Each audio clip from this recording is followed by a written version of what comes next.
Sigmund Freud is a central figure in contemporary thought, the founder of psychoanalysis and the creator of a theoretical and therapeutic system that has influenced psychology, philosophy, art, education, and culture.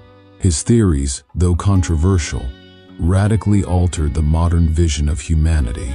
Freud was born on May 6, 1856, in Freiburg, in what is now the Czech Republic. After moving with his family to Vienna, he pursued studies in medicine, eventually specializing in neurology. He became fascinated by hypnosis and hysterical disorders, especially after a period spent with Jean-Martin Charcot in Paris.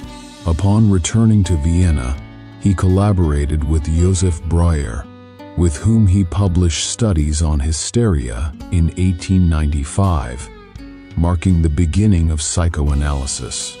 From that moment on, Freud devoted himself entirely to the study of the psyche. Freud was the first to construct a systematic theory of the unconscious, claiming that much of mental life is not accessible to consciousness. The unconscious contains repressed desires, unacceptable thoughts, and buried traumas. The ego is not master in its own house, he wrote in introductory lectures on Psychoanalysis 1917, summarizing the revolutionary idea that consciousness is not the main driver of human behavior. The unconscious is not merely the absence of consciousness, but a system with its own logic, governed by the pleasure principle. In the interpretation of Dreams 1900, Freud proposed that dreams are disguised fulfillments of unconscious desires. They are not random, but can be decoded through analysis. The dream is the royal road to the unconscious, he wrote, pointing to dreams as a privileged gateway to the depths of the psyche. One of Freud's most famous and controversial concepts is the Oedipus complex. It derives from the Sophoclean tragedy, in which Oedipus unknowingly kills his father and marries his mother. Freud transferred this myth to the infantile family dynamic. According to him, between the ages of 3 and 6, a child experiences desire for the parent of the opposite sex and rivalry with the parent of the same sex. This desire, being socially unacceptable, is repressed through the formation of the superego, which emerges from the internalization of parental prohibitions. The Oedipus complex is the nucleus of all neuroses, he wrote in A Difficulty in the Path of Psychoanalysis, 1917. A successful resolution of this complex allows for the harmonious development of identity and morality. An unresolved Oedipus complex may lead to fixations, anxieties, dependencies, or neuroses in adult life. Closely related to this is the theory of infantile sexuality, explained in 3 essays on the theory of sexuality, 1905. Freud asserted that sexuality does not begin in adolescence, but is present from early childhood, progressing through stages: oral, anal, phallic, latency, and genital. Each stage involves a specific object and mode of pleasure. Fixations at these stages may manifest in adult neuroses or behavioral patterns.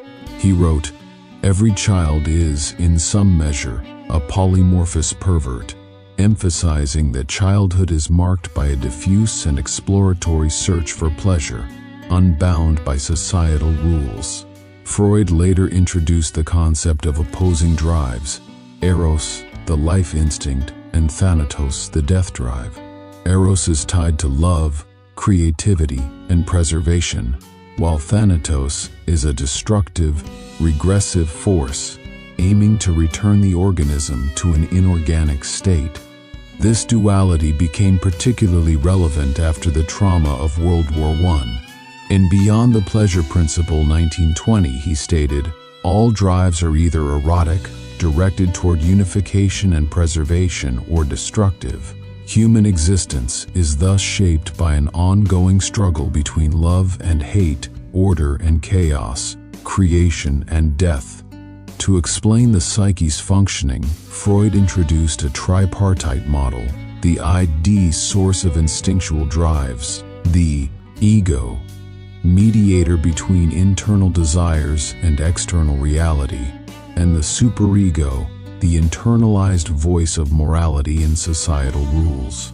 Conflict among these parts generates anxiety, which the ego attempts to manage through defense mechanisms such as repression, denial, projection, and sublimation. Repressed contents do not vanish but remain active in the unconscious, shaping behaviors, symptoms, and dreams.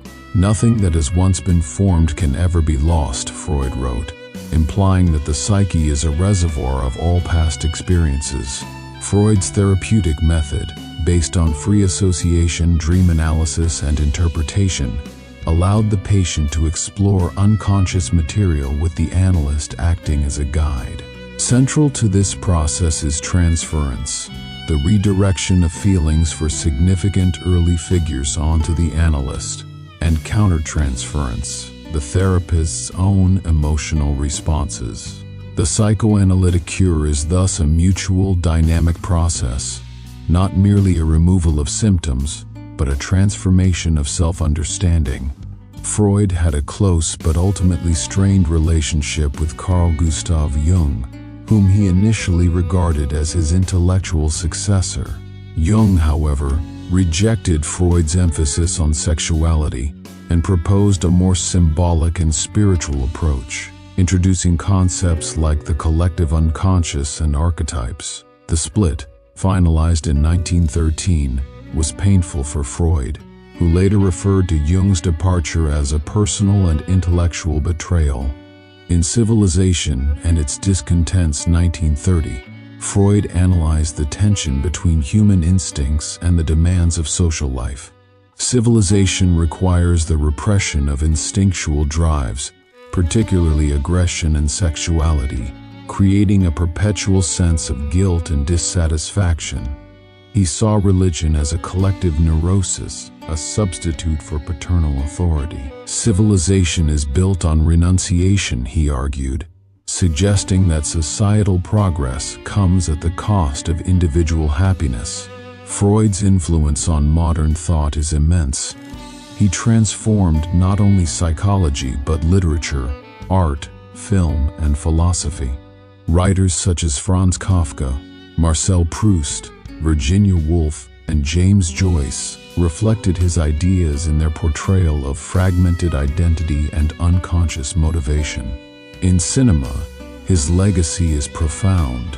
Alfred Hitchcock's Spellbound, 1945, explicitly incorporates psychoanalytic theory, while films like A Dangerous Method, 2011, which dramatizes the Freud-Jung relationship, bring his intellectual world to life. Other films, like Black Swan 2010, Eyes Wide Shut, 1999, Vertigo 1958, and Fight Club 1999, subtly explore Freudian themes such as repression, the death drive, dream logic, and the duality of the self.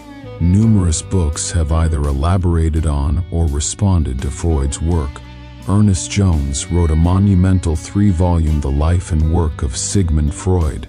Bruno Bettelheim explored Freudian ideas in child psychology, while Jacques Lacan reinterpreted Freud through the lens of structuralism and linguistics. Contemporary authors like Jonathan Lear Freud, Peter Gay Freud, A Life for Our Time, and Elizabeth Roudanesco Freud, In His Time and Ours, continue to examine his life and legacy. Feminist thinkers such as Julia Kristeva and Luce Irigaray both critiqued and reappropriated Freud, opening new paths in psychoanalytic theory. In the modern era, Freud's contributions remain crucial in both clinical practice and cultural discourse. Though challenged by developments in neuroscience, cognitive psychology, and evidence-based therapy, psychoanalysis still offers a unique and profound approach to understanding human suffering, desire, and meaning. Freud's insistence that mental illness is meaningful and that symptoms can be read like texts has empowered generations of therapists to listen deeply and think symbolically.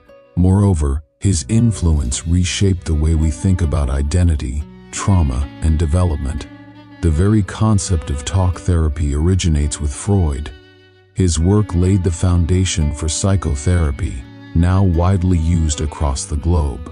Even when therapists reject Freudian theory, they work in a field that he defined and legitimized. His ideas about the unconscious, repression, and internal conflict are embedded in literature, media, and public conversation. Popular culture, from novels to Netflix series, routinely employs Freudian ideas, whether referencing the Oedipus complex, dream symbolism, or the clash between ID and superego. Freud has also had his share of critics. Karl Popper accused him of pseudoscience due to the unfalsifiability of psychoanalytic claims. Feminist critiques have highlighted the patriarchal assumptions in his theories, especially regarding female sexuality. Others have condemned his biological determinism and tendency to over-sexualize behavior. Yet Freud himself acknowledged the limits of his framework and saw psychoanalysis as a growing, self-critical field.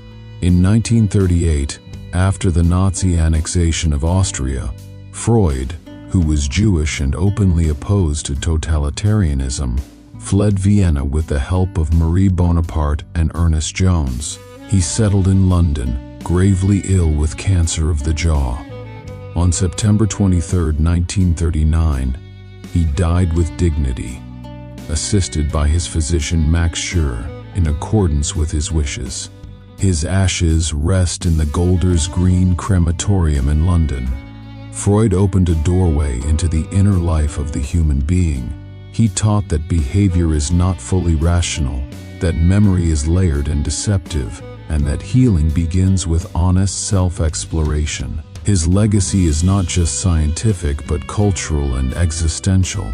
Where ID was, there ego shall be, he wrote in New Introductory Lectures on Psychoanalysis, 1933, a formula that captures the essence of human development, the gradual journey from chaos to consciousness, from compulsion to freedom, from repression to understanding.